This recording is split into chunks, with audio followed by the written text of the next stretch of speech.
I wanted to elaborate on one thing that I missed in the other video.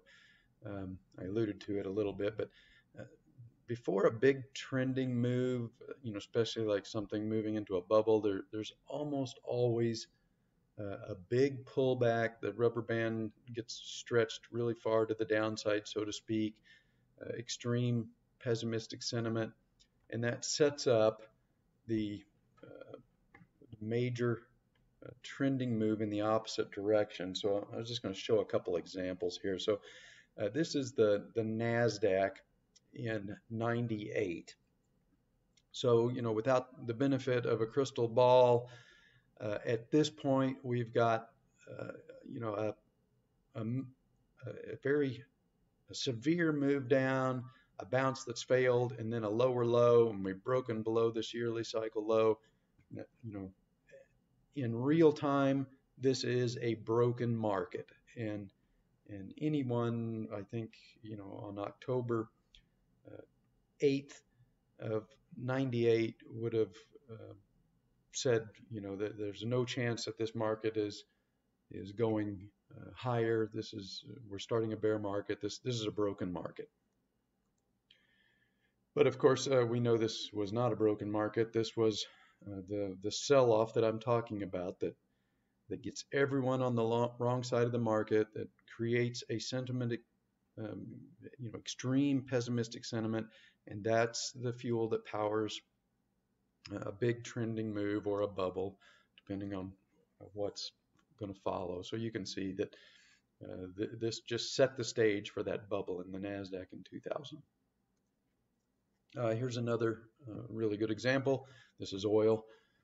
Again, we can see a very severe sell-off, rounded bottom, which is usually a very powerful bottoming pattern, but the pattern fails, and the market comes down and makes a lower low. And in real time, on January 12th of 2007, everyone would say that this is a broken market and oil is headed for $40, and we've seen the top.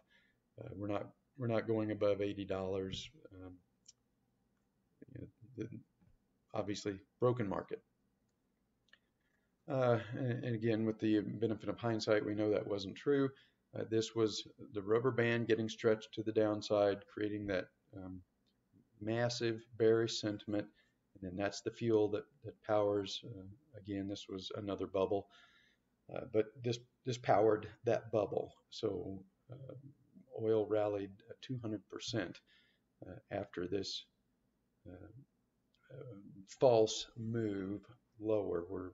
They got everybody on the wrong side of the boat. Everybody thinking that oil had topped and that we were going back to 40 or 30 or $20. And so now fast forward to today and to gold, and we've got kind of a similar situation. We've got a very long, sustained sell-off. Everyone is bearish. Sentiment is at extremes that, in some, to some extent, even more severe than we saw at the bear market bottom here. Gold has broken below this intermediate cycle low. It's broken below this yearly cycle low. It's broken below this support and it's broken below this support. Everyone is negative. Clearly, this is a broken market. But again, this is how very strong trending moves start. They start in the depths of an extreme sell-off that convinces everyone that the market is broken and that price can only go down. And if I'm correct in that the dollar is starting the declining phase of its 15-year cycle, this could catch a lot of people on the wrong side of the market. And it's not completely out of the question that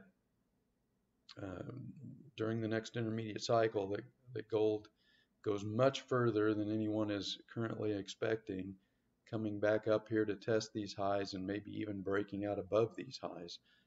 So I'm not ready to write off the gold bull market yet. I've seen this before, and these kind of extreme moves can lead to very powerful rallies.